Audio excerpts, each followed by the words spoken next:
একটু ভুলের কারণে গোটা দিনটাই অনেক শাস্তি পেলাম। আর এই শাস্তিটা পাওয়ার দরকার ছিল, নইলে যে শিক্ষাটা নিতে পারতাম না। আজকের চুটি সোজা হয়ে গেলাম, নেক্সট টাইম অন্য ভুল করলেও এই ভুলটা করব না। ওই যে বলে না, ভগবান বিমুখ হলে সব দিক থেকে মুখ ফিরিয়ে নেয়। আমার ক্ষেত্রেও মনে হয় এমনটাই হয়েছে। তো অনেকে বলে যে আগের জন্মের কর্মফল এই জন্মে মিলে। তো আমার ক্ষেত্রে ওইটাই মনে হচ্ছে আগের জন্মের কর্মফল ভুগছিলাম। তো যাই হোক বন্ধুরা, অনেক কথা বললাম। তো কথাটা কিন্তু তোমাদের সাথে শেষও করব। কথাটা কোথা থেকে শুরু হয়েছে আর কী নিয়ে, কোন বিষয় নিয়ে আমি কথাটা বলছিলাম। এই দিক দিয়ে দেখো, আজকে জল না আসার কারণে আমার কি পরিস্থিতিটা হলো। সকালে জল এসেছিল, বুঝতে পারিনি যে উপরে সিনটেক্সে জলটা উঠবে না। আর না বোঝার কারণে এইদিকে জল অভাবে অনেক কিছু হয়ে গেল। আজকে অনেক কিছু ঘটে গেল যে এক মগ জলও কিন্তু খরচ করতে আমার কিন্তু অনেকটাই ভাবনা চিন্তা করতে হচ্ছে। তো এই যে ম্যাপে এক মগ জল নিয়ে গেলাম, আর কিসের জন্য নিয়ে গেলাম তোমাদের সাথে বলছি। এই যে এক মগ জল মেপে এখানে রেখে দিলাম।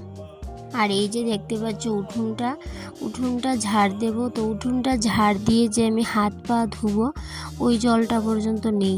তো সেই জন্য আমি এক মগ জল এখানে মেপে রেখে দিলাম, কারণ উঠোনটা ঝাড় দেবো, তারপরে হাত পা তো ধুইতে হবে। তো ওই জলটার জন্য এখানে জল এনে রেখে দিলাম।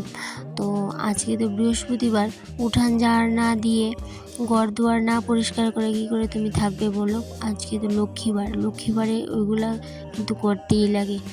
উঠান ঝাড় দেওয়া, ঘর দুয়ার মোছা, পরিষ্কার করা, তারপরে কিন্তু পুজো দিলে মনটা শান্তি লাগে।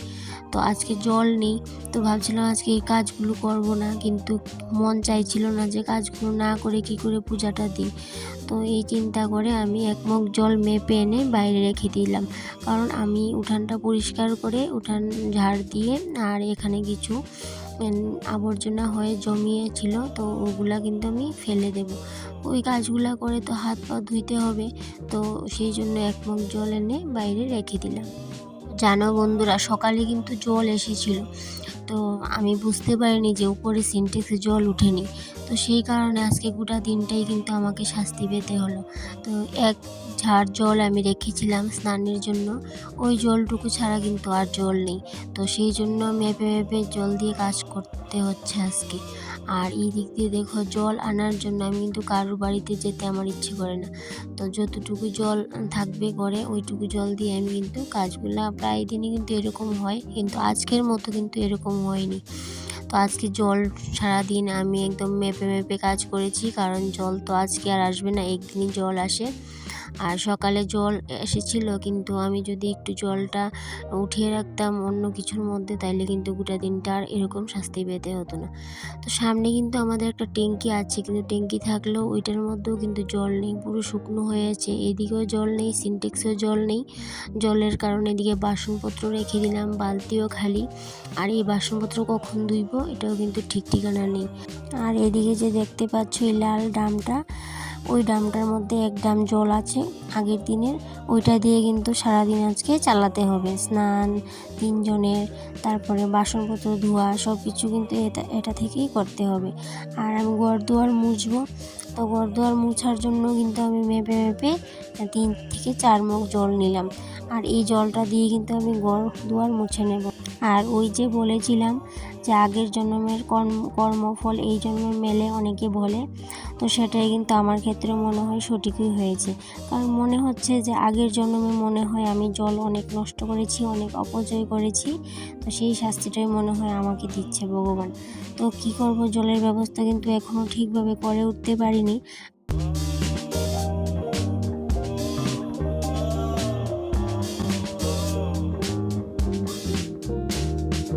তো যাই হোক, 3-4 মগ দিয়ে ঘর দুয়ার মুছে নিলাম, তারপরে স্নান করে গেলাম পুজো দিতে। তো ঠাকুর ঘরেও তো জলের শর্ট আছে, তাই জন্য এক বালতি জল ছিল ঠাকুর ঘরে, ওই জলটা দিয়ে কিন্তু ঠাকুর ঘরের কাজটাও করে নিলাম। আর এইদিকে দেখো, রান্নাঘরে রান্না করতে আসলাম, আর জলের অভাবে আজকে রান্নাটাও কিন্তু ঠিকভাবে করে উঠতে পারলাম না।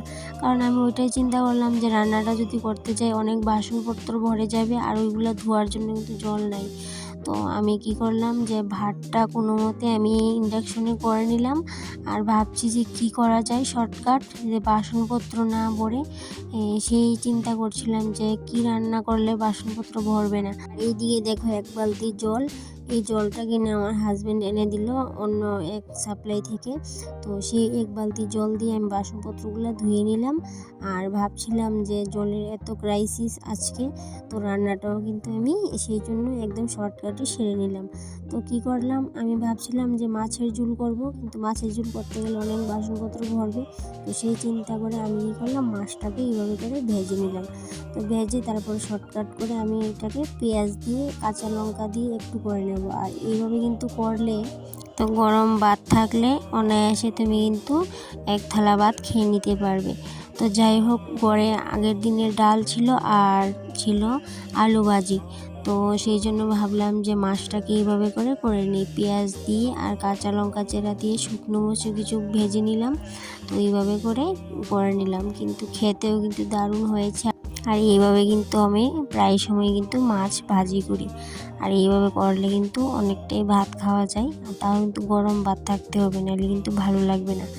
আর এইভাবে করে পেঁয়াজটাকে আমি একটু ভেজে তারপরে মাছটা দিয়ে দিলাম, কারণ পেঁয়াজের মধ্যে যদি মাছের স্মেলটা না আসে তাহলে কিন্তু ভালো লাগে না। তো সেই জন্য মাছটাকে প্রথমে ভেজে তারপর পেঁয়াজটাকে কাঁচা লঙ্কা দিয়ে নুন হলুদ দিয়ে ভেজে তারপরে মাছটা দিলাম, আর এইভাবে করে নামিয়ে নিলাম। আর এখন কিন্তু এটা গরম গরম খেয়ে নিতে হবে, নাহলে কিন্তু একদমই ভালো লাগবে না ঠান্ডা হয়ে গেলে। আর যাই হোক বন্ধুরা, আজকের ভিডিওটা এই পর্যন্তই থাকলো, আর কন্টিনিউ করলাম না। তোমরা সবাই ভালো থাকবে, সুস্থ থাকবে। Tata, bye bye.